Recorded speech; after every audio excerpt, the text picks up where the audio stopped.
Shabbat Shalom, chers frères et sœurs dans le Christ. Nous célébrons ce dimanche, le 4e dimanche du temps de carême, année liturgique B. Le 4e dimanche du temps de carême est encore appelé le dimanche du Létaré, c'est-à-dire le dimanche de la joie de l'imminence de la fête de Pâques, la joie de l'imminence de notre libération, la libération du péché, la libération de toutes les difficultés de la vie. Et pour ce 4e dimanche, nous allons, comme à l'accoutumée, parcourir les textes bibliques en partant de la première lecture jusqu'à l'Évangile. Lecture du 2e livre des Chroniques, chapitre 36, versets 14 à 16, puis versets 19 à 23.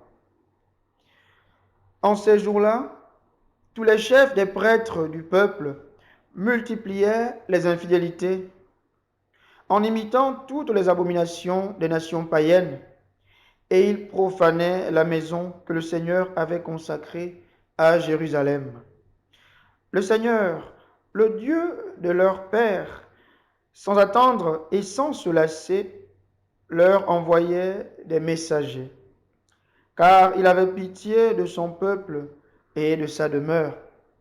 Mais eux tournaient en dérision les envoyés de Dieu, méprisaient ses paroles et se moquaient de ses prophètes. Finalement, il n'y eut plus de remède à la fureur grandissante du Seigneur contre son peuple. Les Babyloniens brûlèrent la maison de Dieu, détruisirent le rempart de Jérusalem, incendièrent tous ses palais et réduisirent à rien tous leurs objets précieux. Nabuchodonosor déporta à Babylone ceux qui avaient échappé au massacre. Ils devinrent les esclaves du roi et de ses fils jusqu'au temps de la domination des Perses. Ainsi s'accomplit la parole du Seigneur proclamée par Jérémie. La terre sera dévastée et elle se reposera durant 70 ans, jusqu'à ce qu'elle ait compensé par ce repos tous les sabbats profanés. Or, la première année du règne de Cyrus, roi de Perse, pour que soit accomplie la parole du Seigneur proclamée par Jérémie, le Seigneur inspira Cyrus, roi de Perse, et celui-ci fit publier dans tout son royaume et même consigné par écrit, ainsi parle Cyrus, roi de Perse. Le Seigneur, le Dieu du ciel, m'a donné tous les royaumes de la terre, et il m'a chargé de lui bâtir une maison à Jérusalem, en Juda. Quiconque parmi vous fait partie de son peuple, que le Seigneur, son Dieu, soit avec lui, et qu'il monte à Jérusalem. Le livre des Chroniques, les 2 livres des Chroniques, font partie de ce qu'on appelle le dernier livre dans le canon hébraïque des Écritures.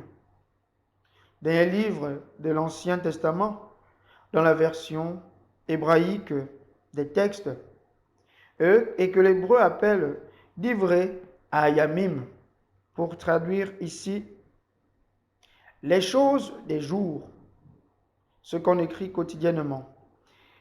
Et dans cette dynamique, l'auteur du livre des Chroniques réécrit et interprète l'histoire d'Israël en partant d'Adam jusqu'à Cyrus. Et nous sommes ici à la fin du second livre des Chroniques, le 2e livre des Chroniques. Nous sommes à la fin de ce livre, à la fin du Divrei Hayamim, où l'auteur réécrit l'épisode du 2e livre des rois, qui nous parle du règne de Sédécias, le dernier roi dans le royaume de Juda. Sédécias, qui, en tant que roi, n'avait pas fait ce qui plaisait au Seigneur, il s'était détourné de Dieu. En Israël, dans la conception juive, le roi est le lieutenant de Dieu. Il agit au nom de Dieu. Et donc, ce qu'il doit accomplir, il doit le faire pour accomplir la volonté de Dieu. Mais malheureusement, Sédécias s'est détourné de la volonté de Dieu. Il a plutôt conduit le peuple à se tourner vers les divinités païennes en profanant le temple de Jérusalem. À cette époque, on retrouvait dans le temple de Jérusalem, lieu par excellence de la présence de Dieu, les objets consacrés à Baal, divinité païenne. On retrouvait encore la déesse Ishtar, déesse babylonienne, qui est responsable de la prostitution sacrée. Le temple avait été profané par l'observance des pratiques contraires à Yahvé. Yahvé n'avait plus l'exclusivité dans son temple. D'où cette colère de Dieu qui va déporter, qui va permettre que le peuple d'Israël se retrouve prisonnier à Babylone. L'exil à Babylone qui va arriver en 587 et la ville de Jérusalem qui sera détruite parce qu'elle ne reflètera plus la présence de Dieu. Ce sera l'exil à Babylone. Le chroniste réécrit l'histoire à la lumière de l'expérience sabbatique. C'est-à-dire que l'exil est vu comme le fait de ne pas avoir respecté le sabbat. Dieu permet l'exil parce que le peuple n'observe plus le sabbat, Shabbat. C'est-à-dire, il n'observe plus le respect de Dieu du jour consacré au Seigneur. Ce respect est tombé en désuétude. C'est pourquoi il permet l'exil à Babylone. Et cet exil dure combien de temps? En reprenant Jérémie, on parle de 70 ans. 70 ans pour purger la terre de toutes les impuretés. Et 70, c'est le produit de 7 fois 10. 7 qui symbolise la plénitude, la perfection. Et 10 qui renvoie aux 10 commandements. Donc, il faut que le sol se repose pendant tout ce temps pour revenir à la plénitude de l'observance de la loi, de l'observance de Dieu comme étant celui qui doit avoir l'exclusivité de la vie, l'exclusivité de l'adoration. Cette réécriture de l'histoire nous montre que nous qui sommes en marche vers Pâques, à mi-parcours, 4e dimanche de ce temps de carême, on doit déjà réécrire notre histoire. On doit faire un bilan personnel durant tout ce temps. Est-ce que nous avons fait ce qui plaît à Dieu? Ou est-ce que nous nous sommes détournés de Dieu? Le temps est venu de faire un bilan personnel. Relire l'histoire de ce parcours que nous avons entamé depuis le mercredi des cendres. Relire ce parcours de foi. Sommes-nous restés fidèles ou est-ce que nous sommes détournés de Dieu? Et ce temps devient donc le temps du retour à Dieu si nous avons manqué d'observer ce que Dieu attend de nous. Et Dieu qui amène Israël, qui amène son peuple en exil, ne l'abandonne pas. Il suscite ce roi de Perse, Cyrus, qui va permettre au peuple de retourner pour aller bâtir cette maison de Dieu, retourner, quitter l'exil de Babylone pour retourner sur leur terre, la terre donnée aux ancêtres. Ce qui veut donc dire qu'au-delà des difficultés, au-delà de la misère que le peuple a traversée, Dieu ne l'a pas abandonné. Dieu est resté fidèle à son peuple, mais l'exil est comme un châtiment pour relever l'homme. Et on dit souvent en latin, qui bene amat, bene castigat. Qui aime bien, châtie bien. Donc, le châtiment ne doit pas être perçu comme un matraquage du peuple, mais le châtiment a une valeur pédagogique pour permettre à ce peuple de retourner à ses vieux amours avec son Dieu qui l'a fait sortir d'Égypte, qui lui a donné cette terre qui devait être le lieu par excellence de l'exclusivité de l'adoration de Dieu. Donc le châtiment devient pour nous l'occasion de faire le bilan, de voir ce qui n'a pas marché dans ma vie, de voir si tel mal m'arrive, où est-ce que j'ai manqué d'amour, où est-ce que je me suis trompé pour revenir à Dieu. Voilà la dynamique du châtiment. Et on voit bien que ce texte va du péché, châtiment et salut. Et c'est ce salut, c'est cette dynamique qui se reflète à travers ce texte. Péché, châtiment et salut. Dieu qui, au finish, révèle la totalité de ce qu'il est, l'amour qu'il a pour son peuple et qu'il ne l'abandonne pas. Il ne l'abandonne pas dans la fosse, il va le relever en lui permettant de revenir sur cette terre.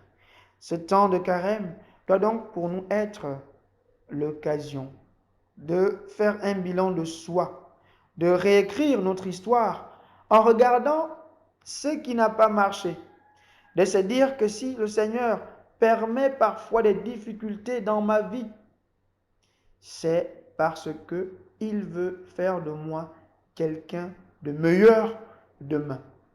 Le châtiment n'est pas nécessairement venu pour détruire l'homme.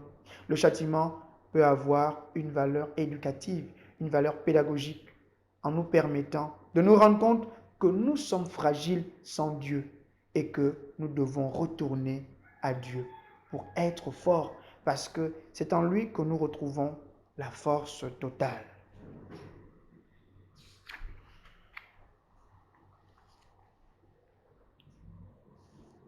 Lecture de la lettre de Saint Paul apôtre aux Éphésiens, chapitre 2, versets 4 à 10. Frères, Dieu est riche en miséricorde à cause du grand amour dont il nous a aimés. Nous qui étions des morts par suite de nos fautes, il nous a donné la vie avec le Christ. C'est bien par grâce que vous êtes sauvés. Avec lui, il nous a ressuscités et il nous a fait siéger aux cieux dans le Christ Jésus.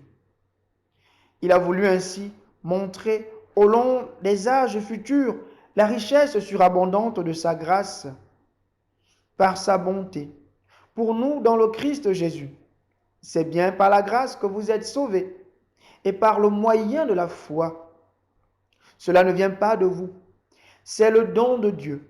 Cela ne vient pas des actes, personne ne peut en tirer orgueil.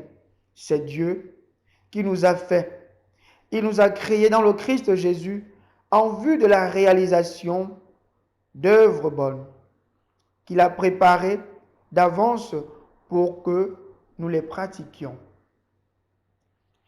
Cet épître de Saint Paul, apôtre aux Éphésiens, est encore appelé épître, fait partie de ce qu'on appelle les épîtres de la captivité. Saint Paul les écrit quand il est en prison. Et Saint Paul, dans ce passage, révèle ce que Dieu est dans son essence, dans son être. Il est miséricorde. Et c'est cette miséricorde qui est chantée tout au long de l'Ancien Testament. Depuis l'Ancien Testament, on nous parle de la miséricorde de Dieu. Et Saint Paul ici emploie le terme éléos.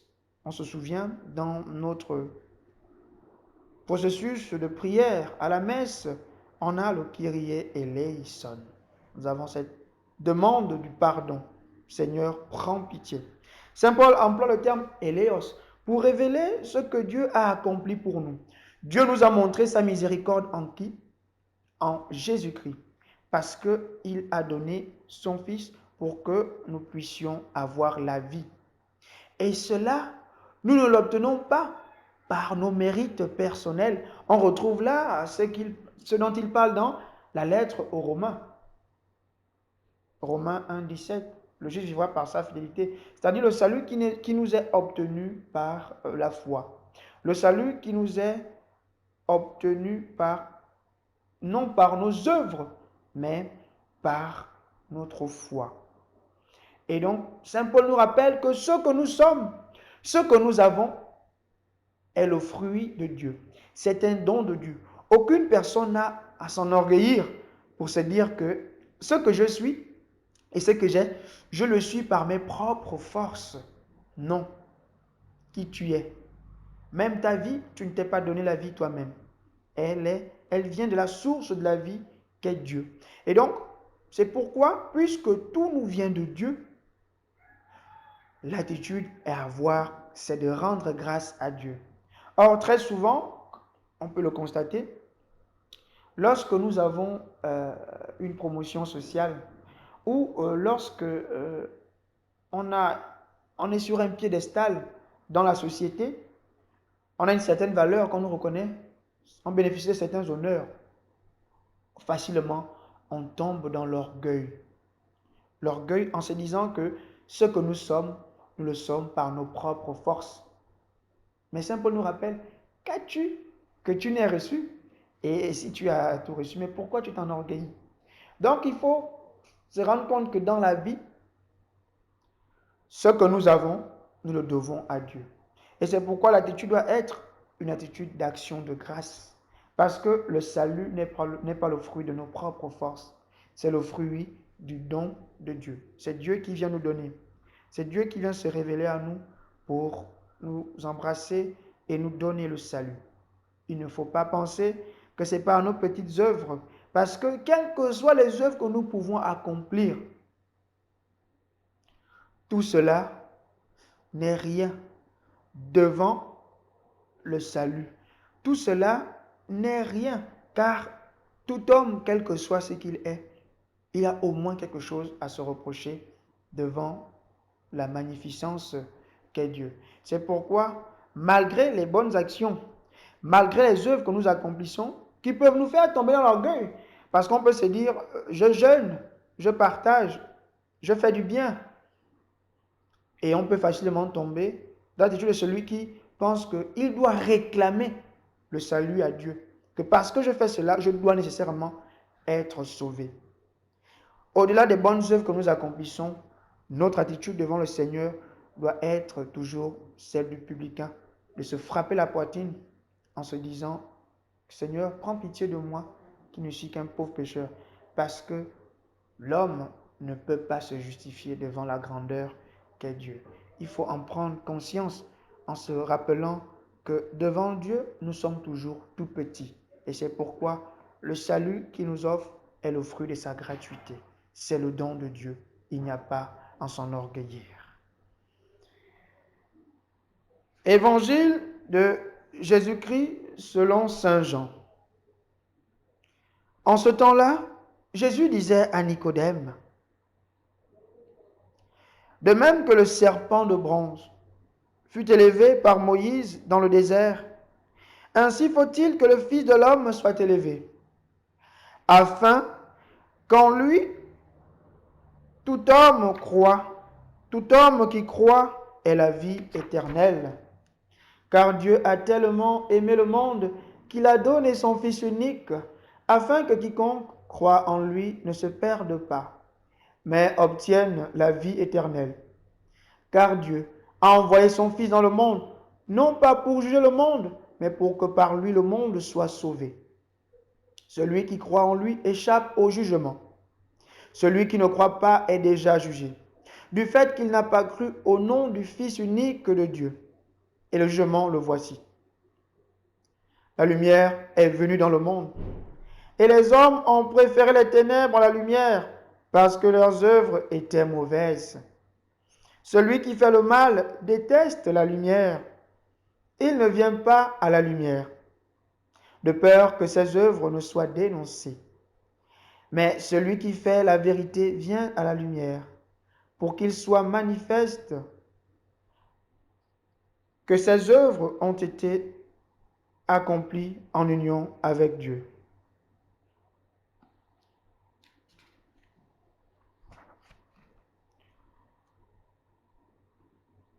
L'évangile dont lecture vient de nous être faite, qui est tiré du chapitre 3, versets 14 à 21, nous situe à la fin de cet échange, de cet entretien entre Nicodème, qui est un grand en Israël, il enseigne les Écritures, et Jésus. Nicodème qui vient voir Jésus de nuktos, en grec, c'est-à-dire il vient le voir de nuit. Il vient le voir en cachette pour ne pas être vu des Juifs, de ses autres frères, de peur qu'on le juge. Il a peur du jugement des hommes. Il vient voir Jésus la nuit. Et dans cette dynamique, Jésus lui révèle le dessein d'amour de Dieu pour l'humanité. Il reprend ici ce beau passage de Nombre 21 où le serpent d'airain est élevé et tout homme qui regardait vers ce serpent était sauvé, était soulagé de la morsure violente du serpent. Cette reprise de Nombre 21 nous rappelle donc que Jésus accomplit les Écritures. La mission de Jésus, le fait qu'il soit envoyé, se situe dans la continuité du dessein d'amour de Dieu pour l'humanité.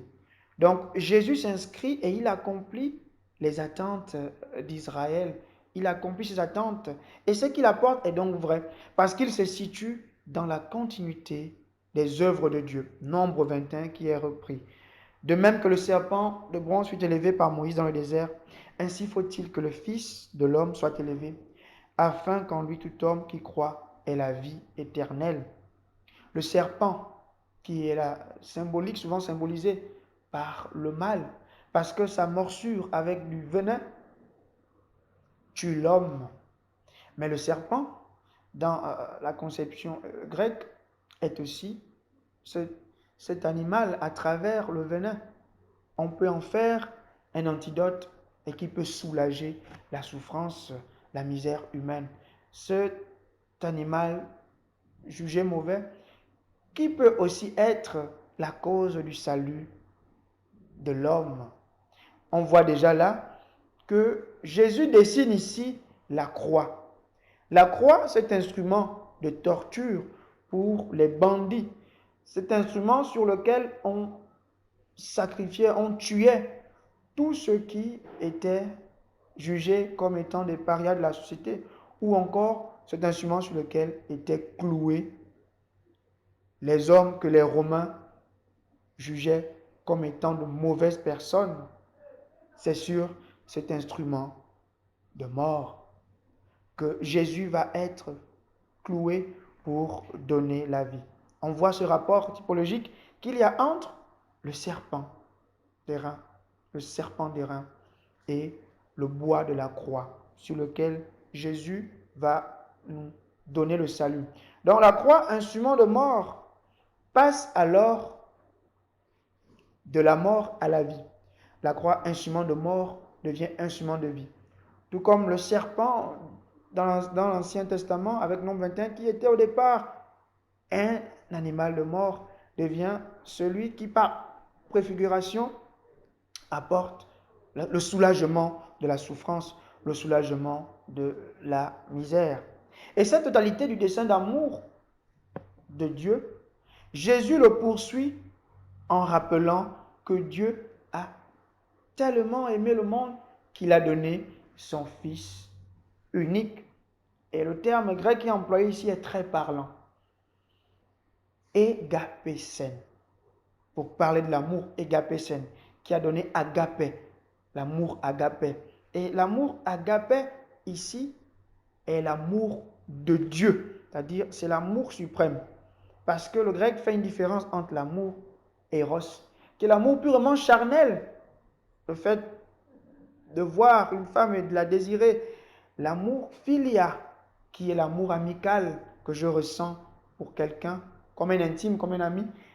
L'amour agapé, qui est l'amour suprême. L'amour oblatif, qui pousse quelqu'un à donner sa vie pour les autres sans attendre rien en retour, c'est-à-dire un amour désintéressé. Et cet amour se révèle en Dieu.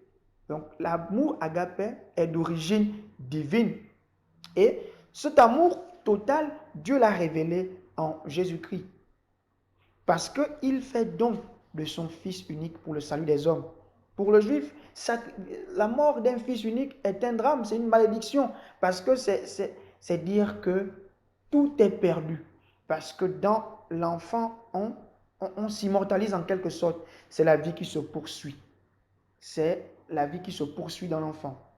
C'est l'existence qui se perpétue. Donc la mort d'un fils unique, le don d'un fils unique, le départ d'un fils unique devient pour nous le suprême drame. Donc c'est pour révéler ici, Jean nous révèle ici que Dieu en donnant son fils unique donne vraiment tout ce qu'il a de plus cher pour nous. Il a donné tout ce qu'il avait de plus cher pour notre salut. Donc il nous révèle vraiment la totalité du dessein d'amour de Dieu. Ce Dieu qui n'attend rien en retour, mais qui veut, qui donne tout ce qu'il a pour notre bien. C'est pour nous dire que Dieu nous aime tellement. Il nous aime tellement qu'il était prêt à tout pour nous sauver. Il nous aime tellement qu'il était prêt à tout pour nous sauver. C'est ça l'amour agapé. Égapésen. C'est ça l'amour agapé. Et donc, ça veut donc dire que nous, dans notre relation en tant que chrétiens, nous devons cultiver cet amour agapé. Cet amour qui va jusqu'au don de sa personne pour le salut du frère. Cet amour qui va jusqu'au don de sa personne pour que l'autre puisse vivre. Or, nous sommes dans une société où l'ego est malheureusement au centre, l'égoïsme, l'égocentrisme. Je ne peux pas me donner pour l'autre. Je ne peux pas me donner pour le frère. Je ne peux pas me donner pour la sœur alors que je me dis chrétien. Et si je me dis chrétien, comme dit Lévitique 19, verset 2, soyez parfaits comme votre Père est parfait. Je dois refléter l'amour de Dieu. Je dois être comme Dieu si je suis chrétien. Et donc, je dois apprendre à me donner, à me sacrifier pour les autres. Il faut quitter le statut d'égoïste pour embrasser l'altruisme, apprendre à se donner pour le frère, pour la sœur qui est dans les difficultés. Voilà l'amour que doit refléter le chrétien. Voilà l'amour que doit refléter même tout homme en tant que créé à l'image et à la ressemblance de Dieu. Alors, lorsqu'on ne rentre pas dans ce dessein d'amour, on fait le choix de refléter les ténèbres, la scotia en grec, les ténèbres qui renvoient ici au mal. Le mal, la personnification du mal, parce qu'on agit dans le noir. On a la noirceur du cœur. À la différence de la lumière qui est la symbolique du bien. Donc, face au dessein d'amour, on se positionne. Si on fait le bien, on est dans la lumière, on a choisi de suivre Jésus. Mais si on fait le mal, alors on choisit les ténèbres, on est dans le camp de l'adversaire, le camp de celui qui refuse de se donner pour l'autre. Et là, c'est nous-mêmes qui établissons donc notre jugement. La lumière, c'est la vie. La lumière, c'est un attribut divin dans le Proche-Orient ancien, symbolisant ici le choix de celui qui veut le bien-être de tous. Parce que la dynamique de la lumière, c'est qu'elle éclaire le lieu où elle se trouve, sans choisir d'éclairer seulement une partie. Elle se donne pour éclairer l'espace ambiant où elle est. Donc, pour symboliser cette dimension de l'ouverture de soi pour les autres, or les ténèbres obscurcissent l'endroit où il se trouve, au point où on ne peut pas voir. On ne peut pas voir l'autre qui est dans les difficultés. Nos yeux sont trop fermés pour pouvoir voir l'autre qui est dans les difficultés. Ce temps de carême devient donc pour nous le temps de l'ouverture à l'autre, le temps de la pratique de l'amour, du retour à Dieu. Apprendre à se donner pour le frère, apprendre à se donner pour la sœur qui traverse des difficultés. Quitter le statut de l'amour purement profito-situationniste pour tomber dans cet amour qui est sacrifice pour le frère. Nous sommes en marche vers Pâques. Que le Seigneur nous donne la grâce d'abandonner nos égoïsmes pour nous ouvrir à la misère de nos frères et sœurs, pour rentrer dans la dynamique de Dieu, celle de la lumière. Shabbat Shalom, chers frères et sœurs dans le Christ, que le Seigneur vous bénisse. Au nom du Père et du Fils et du Saint-Esprit.